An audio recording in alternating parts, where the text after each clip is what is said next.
আমাৰ দৰিদ্ৰ পপুলেশ্যন যিমান আছে তেওঁলোকক উপকৃত কৰিবলৈ হাৰাশাস্তি দিবলৈ নহয় আৰু কোনো ধৰণৰ আপোনালোকৰ পৰা যদি টকা পইচা লৈ আছে আপোনালোকে আহি সিধা কমপ্লেইন কৰক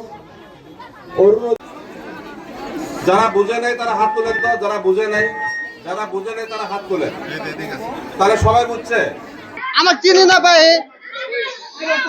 আমার বাড়ি সিংমারি, ওই পারভেজ ভাই জিজ্ঞেস করো, আমার চিনি না, পারভেজ ভাই জিজ্ঞেস করো।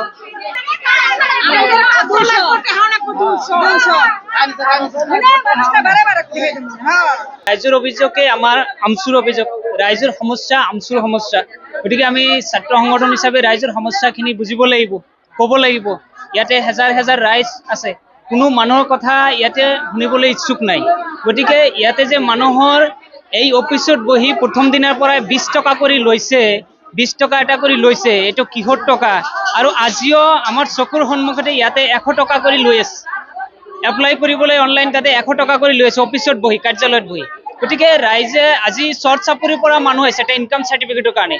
5 দিন 6 দিন 7 দিন ঘূৰি আছে, আজিলৈকে চাৰ্টিফিকেট পোৱা নাই।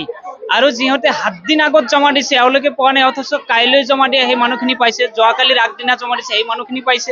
গতিকে আচলতে ভিতৰত চলি আছে কি এইটো স্পষ্ট কৰিব লাগে, ৰাইজৰ সমস্যাখিনি সমাধান কৰিব লাগে। ইয়াতে বৃদ্ধা মানুহখিনি আহি কান্দি আছে, এই চৰ চাপৰিৰ পৰা অহা মানুহ আজি 5 দিন ঘূৰি আছে, মানুহখিনি কান্দি কান্দি কৈ আছে। গতিকে এই এটা ইনকাম চাৰ্টিফিকেটৰ কাৰণে ইমান সমস্যাত ভুগি আছে ৰাইজে, গতিকে অতি শীঘ্ৰে এই সমস্যাটো সমাধান কৰিব লাগে। কাৰ্যালয়ৰ ভিতৰত ইয়াতে বহি পইচা লৈছে, মোৰ চকুৰ ময়ো চাইছোঁ। প্ৰথম দিনা 20 টকা কৰি লৈছে, আজি আপোনালোকে ভিজুৱেল লওক তাতে 100 টকা কৰি লৈছে, এইটো কাৰ্যালয় হয়, তাতে 100 টকা কৰি লৈ আছে। অৰুণোদয়ৰ এইটোৱে আছে যে আমাৰ কিছুমান এলিজিবিলিটি ক্ৰাইটেৰিয়া আছে, কিছুমান নন এলিজিবিলিটি ক্ৰাইটেৰিয়া আছে। ইনকাম লৈ এইটোৱে আছে কি যোন হাউচ হোল্ড, মহিলা থকা হাউচ হোল্ড যাৰ ইনকাম 2 লাখতকৈ কম তেওঁলোকে অৰুণোদয় পাব, যাৰ 4 লাখতকৈ বেছি তেওঁলোকে নাপায়।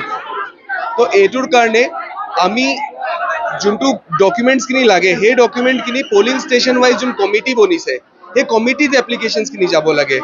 যাৰ ইনকাম চাৰ্টিফিকেট আছে অলৰেডি বা তেওঁলোকে যদি পাই গৈছে তেওঁলোকে ছাবমিট কৰক, যাৰ নাই পোৱা তেওঁলোকে আমি শুনিব পাইছোঁ কি আমাৰ জিলাখনত এটা বেয়া এটা বাজাৰৰ নিচিনা বস্তু সৃষ্টি হৈছে।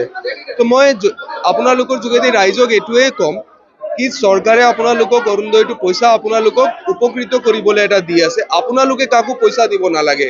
যদি তেনেকুৱা কিছুমান দলাল বা তেনেকুৱা মিডলমেন ওলাইছে তেওঁলোকক কোনো ধৰণৰ পইচা দিব নালাগে। নিজৰ ইনকাম চাৰ্টিফিকেট বনোৱাবলৈ যে সৰু কালেকশ্যন হৈছে এইবোৰ চব ৰখিব লাগে।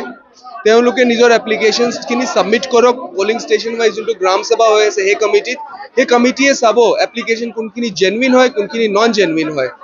যোনখিনি ৰাইজে হাৰাশাস্তি পাই আছে সেইটো পাব নালাগে। আৰু মই ৰাইজক এইটো ৰিকুৱেষ্ট কৰিম যে কাইণ্ডলি যোনটো গ্ৰাম সভা আছে তাতে গৈ তেওঁলোকে নিজৰ এপ্লিকেশ্যনখিনি ছাবমিট কৰিব, যোনখিনি ৰিকুৱায়াৰ্ড ডকুমেণ্টছ আদাৰ ৰিকুৱায়াৰ্ড ডকুমেণ্টছ আছে সেইটো ছাবমিট কৰক।